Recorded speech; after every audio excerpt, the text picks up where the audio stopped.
जब गाती थीं तो सुनने वाले अपने दिल का करार खो बैठते थे।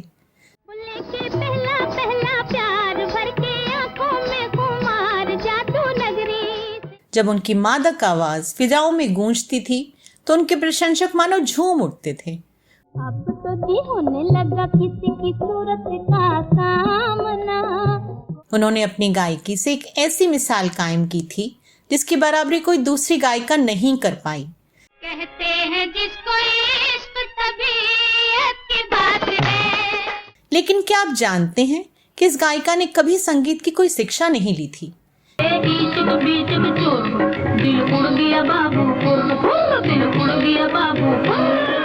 क्या आप मानेंगे कि इनका भारत प्रेम इतना गहरा था कि विभाजन से पहले ही इन्होंने एक हिंदू नौजवान से शादी कर ली और लाहौर से मुंबई आ गईं। चलूंगी तूने चले जहां के तेरे बिना जाना है कहां। और क्या आप यकीन करेंगे कि अपने जीवन के आखिरी दौर में वो ऐसी गुमनाम हुई कि लोगों ने उन्हें उनकी मौत के कई दिन पहले ही श्रद्धांजलि दे डाली और बाद में उन्हें मीडिया वालों ने खोज निकाला। तब सरकार को भी उनकी सुध आई और उन्हें सम्मानित किया गया। दिल तोड़ के दुनिया ने किया हमसे किनारा। कौन थी वो गायिका और क्यों उन्होंने ताउम्र 5 वक्त नमाज पढ़ने के बावजूद अपने शव को दफनाने की बजाय दाह संस्कार करने की इच्छा जताई थी? जानेंगे और भी बहुत कुछ, बस बने रहिए हमारे साथ।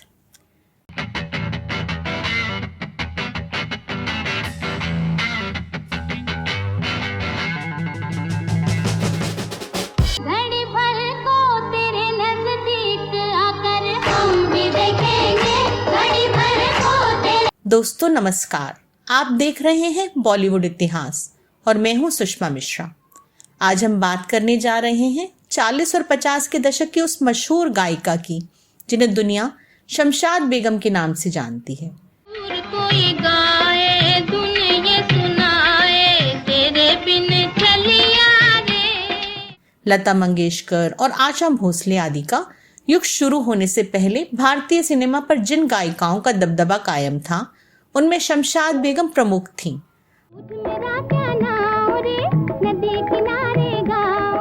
हम आपको उनकी प्रोफेशनल और पर्सनल जिंदगी से जुड़े हर पहलू की जानकारी देंगे, लेकिन पहले डालते हैं शमशाद बेगम के शुरुआती जीवन पे एक नजर। शमशाद बेगम का जन्म 14 अप्रैल 1919 को ब्रिटिश भारत के अविभाजित पंजाब के लाहौर में एक मुस्लिम जाट परिवार में हुआ था। हालांकि हाल के वर्षों में कई रिपोर्टों में कहा गया है कि उनका जन्म अमृतसर में हुआ था, लेकिन खुद शमशाद बेगम ने अपने एक इंटरव्यू में स्पष्ट किया है कि उनका जन्म स्थान वास्तव में लाहौर था, जो तब अविभाजित भारत का एक हिस्सा था। बचपन याद आए, ओ बचपन याद आए। उनके पिता एक मैकेनिक थे और उनकी माँ एक गृहिणी थी। उनका परिवार खासा भरा पूरा था और उनके 8 भाई बहन थे। नन्हे शमशाद को गाने का बड़ा शौक था। वो स्कूल में बेंच पर खड़े होकर टीचर और क्लास के दोस्तों की फरमाइश पर खूब गाती थीं।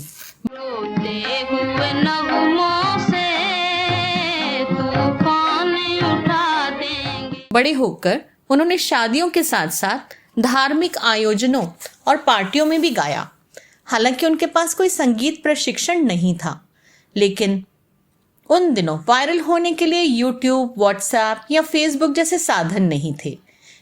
उनके गायन कौशल की प्रसिद्धि उनके श्रोताओं की जुबानी आस पड़ोस में खूब फैली।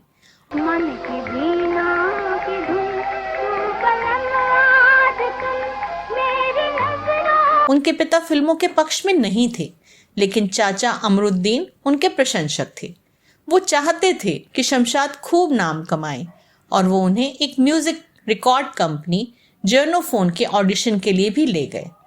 शमशाद बेगम ने एक इंटरव्यू में बताया था, अंकल मुझे उस ऑडिशन में ले गए जिसे जेनोफोन कंपनी के संगीतकार मास्टर गुलाम हैदर ने लिया था। ऑडिशन के दौरान मैंने बहादुर शाह जफर की एक गज़ल मेरा यार गर मिले मुझे जान दिल फिदा करूं और कुछ मरसियां गाया। मास्टर साहब मेरी आवाज़ से प्रभावित हुए और उन्होंने मुझे उसी दिन अनुबंध पर हस्ताक्षर करने के लिए कहा। मुझे 12.5 रुपए की दर से 12 गाने गाने के लिए अनुबंध की पेशकश की गई थी, जो उस समय एक बड़ी धनराशि थी। वह उस समय लगभग 13 या 14 वर्ष की थी। गुलाम हैदर साहब ने उनके गायन कौशल को निखारने में उनकी खासी मदद की। शमशाद जी को वो अपना चौमुखिया कहते थे, जिसका अर्थ है एक चौमुखी प्रतिभावान कलाकार जो कोई भी गीत गा सकता हो।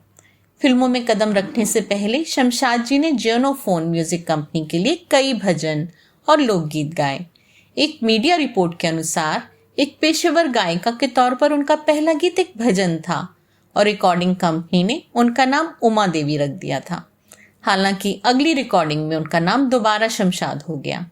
इसी नाम के साथ उन्होंने धीरे धीरे रेडियो के लिए गायन में भी कदम रखा और संगीत निर्देशकों का ध्यान आकर्षित किया।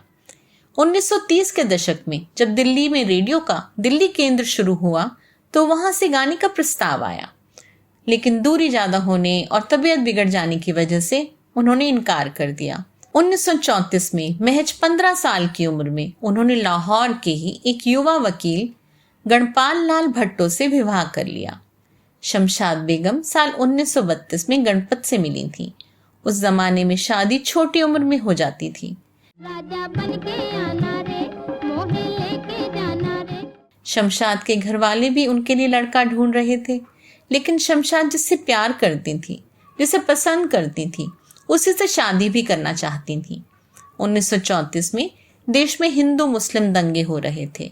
लाहौर से लेकर अयोध्या तक नफरत की आग में जल रहे थे, पर शमशाद बेगम और गणपत लाल भट्टो को इससे कोई फर्क नहीं पड़ा। दो प्यार करने वालों को भला जमाने की क्या फिक्र। बोलो जी दिल लोगे, बोलो जी दिल लोगे, तो क्या क्या दोगे। दोनों के घरों और समाज में इस विवाह को लेकर बहुत विरोध हुआ और उन्हें आलोचनाओं का भी सामना करना पड़ा, लेकिन इसने युवा गायिका के प्रगतिशील आदर्शों की भी गवाही दी। इसके बाद 1935 में रेडियो का पेशावर केंद्र शुरू हुआ तो वहां भी उन्हें बुलाया गया। शमशाद जी ने एक इंटरव्यू में बताया था कि पेशावर थोड़ी दकियानूसी जगह थी और वहां उन्हें पहली बार बुर्का पहनना पड़ा।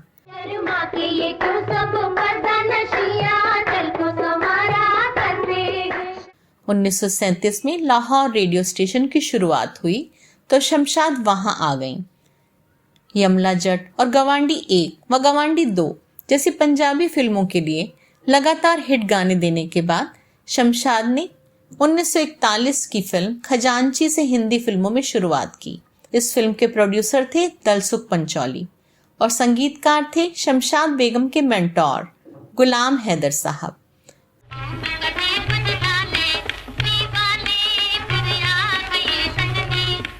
फिल्म में उन्होंने सभी गाने गाए जो खासी लोकप्रिय हुए। कहते हैं इस फिल्म में शमशाद जी के गाने चलते ही दर्शक पर्दे पर सिक्के उछालने लगते थे, लेकिन यह फिल्म लाहौर की फिल्म इंडस्ट्री में ही बनी थी। अभी बंबई का सफर बाकी था।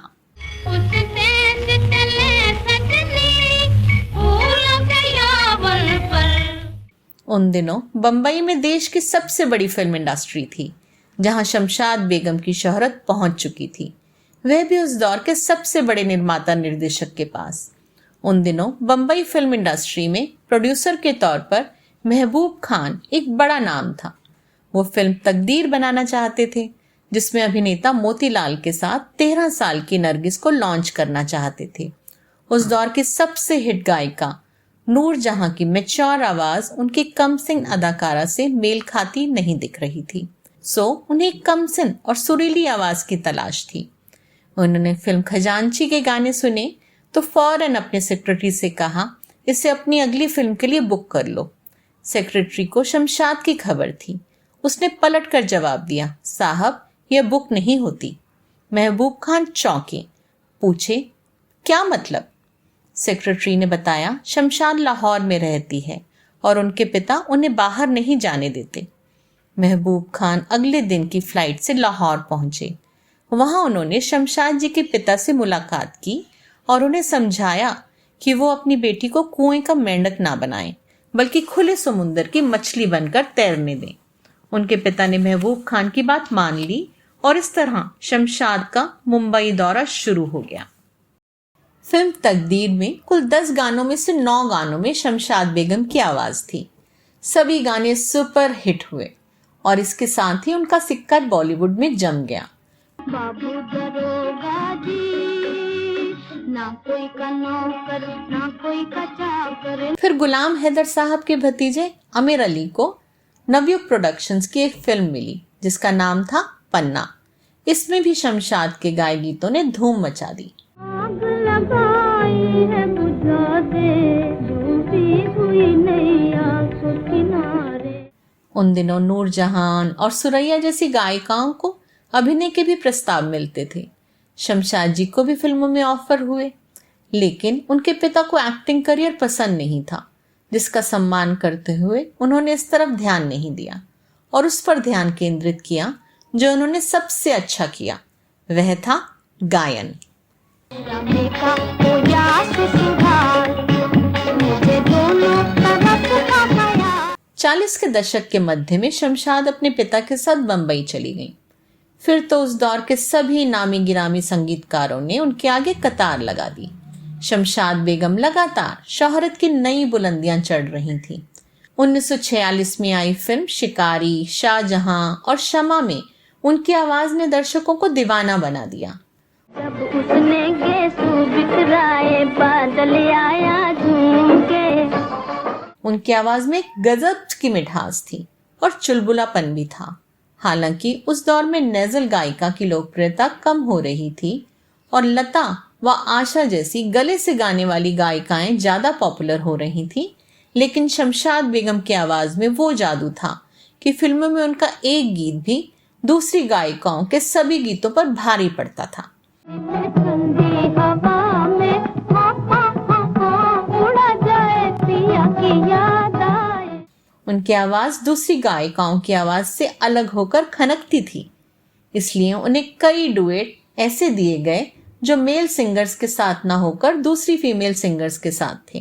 चलो पनिया भरन को चले, सकील मिल गए, चलो पनिया। महबूब खान साहब ने 1946 में जब अनमोल घड़ी बनाई तो उन्होंने अधिकतर गीत नूरजहान और सुरैया को दिए, लेकिन उनके एक ही डुएट गीत ने तहलका मचा दिया। यह गीत उन्होंने जोहराबाई अंबाले वाली के साथ मिलकर गाया था। उड़न खटोले पे उड़ जाऊं, तेरे साथ न आऊं। 1947 में हुए देश के विभाजन के बाद शमशाद बेगम मुंबई में ही रह गईं।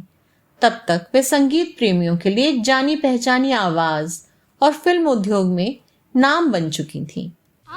मेरे बा कमाली फिर आ गया, मेरे बा कमाली। 1947 में संगीतकार सी रामचंद्र साहब ने जब अंग्रेजी धुन पर आधारित गाने संडे के संडे तैयार किया तो उसमें शमशाद बेगम को भी कई अंतरे गाने का अवसर दिया। यह गाना उन दिनों बेहद लोकप्रिय हुआ था।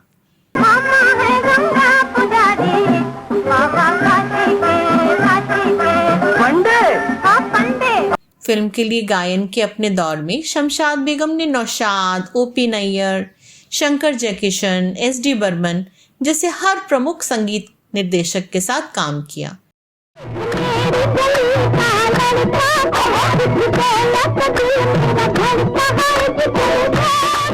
बीबीसी को दिए एक इंटरव्यू में नौशाद साहब ने कहा था कि वे हमेशा मृदुभाषी रहती थीं और निजी जिंदगी में बेहद संवेदनशील थीं।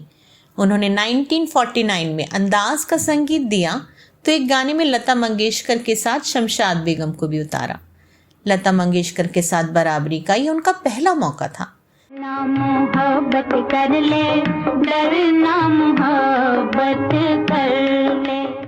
इससे पहले के गानों में शमशाद लीड गायिका होती थी और लता जी सपोर्टिंग या कोरस में। नौशाद साहब ने 1952 में आई फिल्म बैजू बावरा का संगीत दिया तो उसमें भी यही प्रयोग किया। कोई गाए, सुने सुनाए, तेरे बिन चलिया रे। उस दौर के दर्शकों का कहना था कि शमशाद बेगम की आवाज मानो दिल में उतर जाती थी। हालांकि शमशाद बेगम अपने एकांत प्रिय स्वभाव के लिए मानी जाती थीं, लेकिन ऐसा नहीं था कि उन्हें फिल्म उद्योग में आने वाले उतार चढ़ाव से वास्ता नहीं था। ओपी नैयर जब पहली बार उनसे मिले थे तब वो एक ऑफिस बॉय के तौर पर काम करते थे। उन्होंने शमशाद जी से अपनी पहली फिल्म के लिए गाने के लिए गुजारिश की तो वो फौरन तैयार हो गई। इतना ही नहीं, जब ओपी नैयर का लता मंगेशकर से विवाद हो गया तो दूसरी कई गायिकाओं ने उनके साथ गाने को मना कर दिया तो शमशाद उनके बचाव में भी उतरी। 1941 से 1955 तक का दौर शमशाद बेगम के लिए स्वर्णिम दौर माना जाता है। ये दुनिया तेरी है, प्यार से क्यों घबराता है। तकदीर, हुमायूं, शाहजहां, अनोखी अदा, आग, मेला, पतंगा, बाबुल, बहार, जादू और आन जैसी कई फिल्में थीं जिनमें शमशाद बेगम लीड सिंगर या उसके समक्ष रहीं। मेरे पिया के रंगून किया है वहाँ से टेलीफोन। कहते हैं इस दौर में जो प्रोड्यूसर उनकी महंगी फीस का खर्च नहीं उठा पाते थे वो लता और आशा व उस दौर की दूसरी गायिकाओं से शमशाद बेगम की नकल कर गाने की डिमांड करते थे।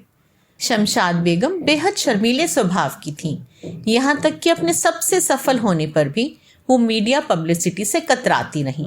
वे शायद ही कभी पार्टियों में जाती थीं और अगर गईं भी तो कैमरे से दूर ही रहती थीं। वो अपनी फिल्मों के प्रीमियर पर भी नहीं जाती थीं। यही वजह है कि उनकी अधिक तस्वीरें उपलब्ध नहीं हैं। उन्होंने शुरुआत में अपने पिता की शर्त मानते हुए सिर्फ अपने काम से काम रखा और बाद में यही उनका स्वभाव बन गया। 1955 में अपने पति के निधन के बाद वो खबरों व सुर्खियों से और दूर हो गईं। कहते हैं तब ओपी नैयर ने उन्हें गायन के क्षेत्र में दोबारा वापस लाने के लिए एक मार्मिक अपील की थी। ओपी उनके जख्मों को कुरेदे बिना उन पर मरहम लगा गए। पत्रकार राजू भारतन ने अपनी किताब Asha Bhosle a musical biography में बताया है कि कैसे ओपी नैयर साहब ने शमशाद बेगम से अपने लिए गाने की अपील की। ओपी साहब ने कहा था, लता मंगेशकर इतनी शक्तिशाली हैं कि अगर आप मेरे बचाव में नहीं आईं तो मैं खत्म हो जाऊंगा। इस पर शमशाद बेगम ने पलट कर कहा था, मैं तुम्हारे लिए जरूर आऊंगी। लता मंगेशकर से कौन डरता है, कम से कम ये औरत तो नहीं जिसे शमशाद बेगम कहते हैं। बेताब निगाहों से कह दो, जल्दों से उलझना ठीक नहीं। शमशाद के गायन ने कई प्रतिष्ठित फिल्मों में संगीत को जीवंत कर दिया।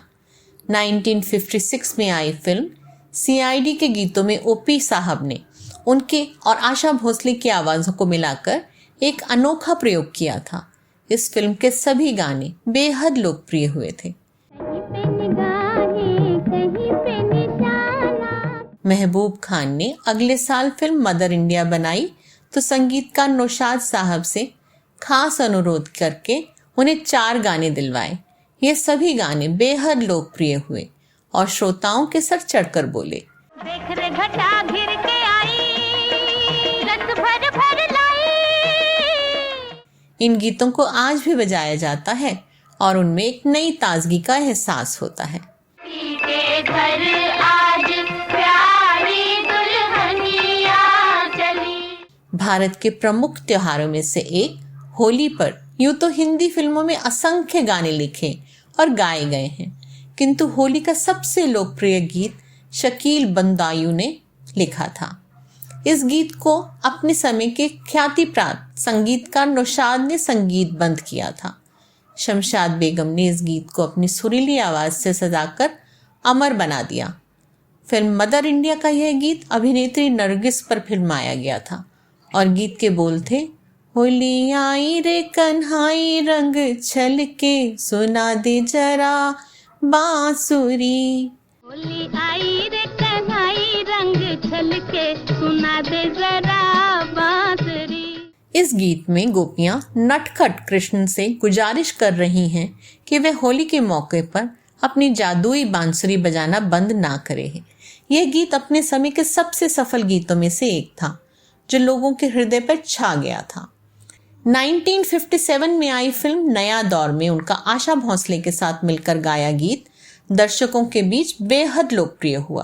प्यार पीछा छोड़ मुझ मतवाली का, काहे ढूंढे रास्ता कुतवाली। 1958 में मिलन, मालिक, नाइट क्लब, हावड़ा ब्रिज और दुल्हन जैसी फिल्मों में शमशाद बेगम ने अपनी आवाज से मानो समा बांध दिया।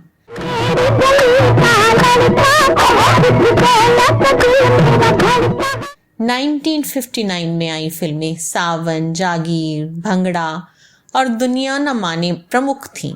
इन फिल्मों में शमशाद बेगम की मखमली आवाज ने दर्शकों की खूब वाहवाही बटोरी।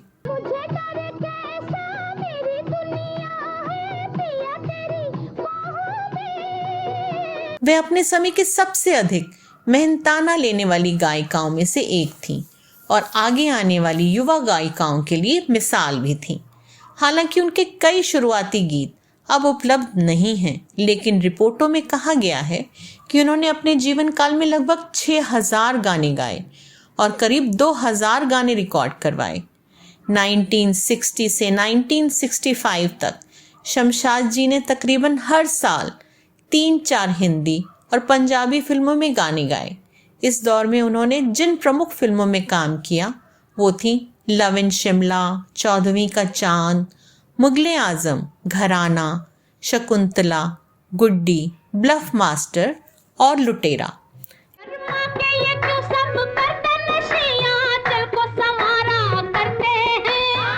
लेकिन इस दौर में उनके साथ इंडस्ट्री में एक अजीब साजिश होने लगी। उनके गीत हिट हो तो रहे थे, लेकिन उन्हें काम मिलना बंद हो रहा था। उनकी बेटी उषा रात्रा ने एक इंटरव्यू में बताया था कि उनकी मां के विरुद्ध एक लॉबी काम कर रही थी, जो उन्हें मिलने वाली फिल्मों के म्यूजिक डायरेक्टरों पर दबाव डालती थी कि वो शमशाद जी से गाने ना गवाएं। 1966 के बाद उन्होंने ज़्यादातर पंजाबी गाने गाए। इस बीच उन्हें कुछ हिंदी फिल्में भी मिली, लेकिन वो अधिकतर बी ग्रेड की थीं या फिर उनके गाने लीड एक्टरों पर फिल्माए नहीं गए थे। उन्होंने 1971 तक गाने गाए, फिर अपनी बेटी उषा व दामाद कर्नल योगराज रात्रा के साथ मुंबई में रहते हुए गुमनाम जिंदगी जीने लगी। हालांकि इसके बाद वो इंडस्ट्री से दूर हो गईं, लेकिन उनके गाए गाने 1980 के दशक तक रिलीज होते रहे। ये गायिका इतनी एकांत प्रिय थीं कि जब 1998 में अभिनेत्री सायरा बानो की दादी, जिनका नाम भी शमशाद था, का निधन हो गया तो मीडिया ने इनकी मृत्यु की खबरें प्रकाशित कर दी। बाद में बीते हुए दिन नामक ब्लॉग से चर्चित शिशिर कृष्ण शर्मा ने उन्हें बड़ी मुश्किल से खोज निकाला। फिर प्रिंट मीडिया के चर्चित पत्रकार आनंद भारती ने इसे दैनिक जागरण अखबार में छपवाया तो तहलका मच गया। इलेक्ट्रॉनिक मीडिया पर भी उनके इंटरव्यू का तांता लग गया। अपनी सुरीली आवाज़ से हिंदी फिल्म संगीत की सुनहरी हस्ताक्षर शमशाद बेगम के गानों में अल्हड़ झरने की लापरवाह रवानी, जीवन के सच्चाई जैसा खुदरापन और बहुत दिन पहले चुभे किसी कांटे की रह रह कर उठने वाली टीस का सा एहसास समझ में आता है। उनकी आवाज़ की यह अदाएं सुनने वालों को बरपसी अपनी ओर आकर्षित करती हैं और उनके गानों की लोकप्रियता का आलम यह है कि आज भी उन पर रिमिक्स बन रहे हैं।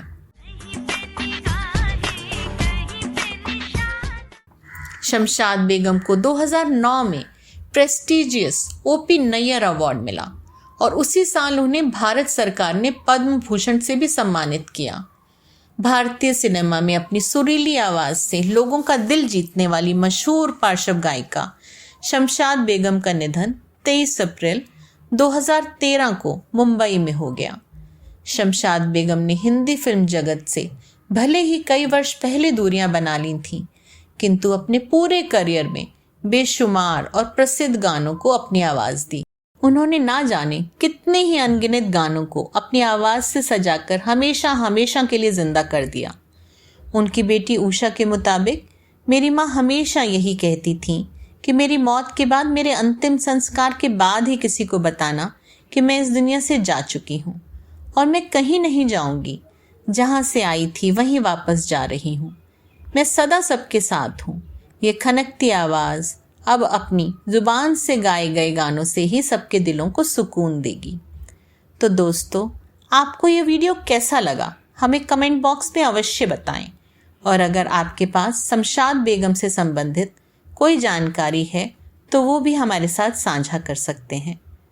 अब दीजिए अपनी दोस्त और होस्ट सुषमा मिश्रा को इजाज़त। नमस्कार, शब खैर।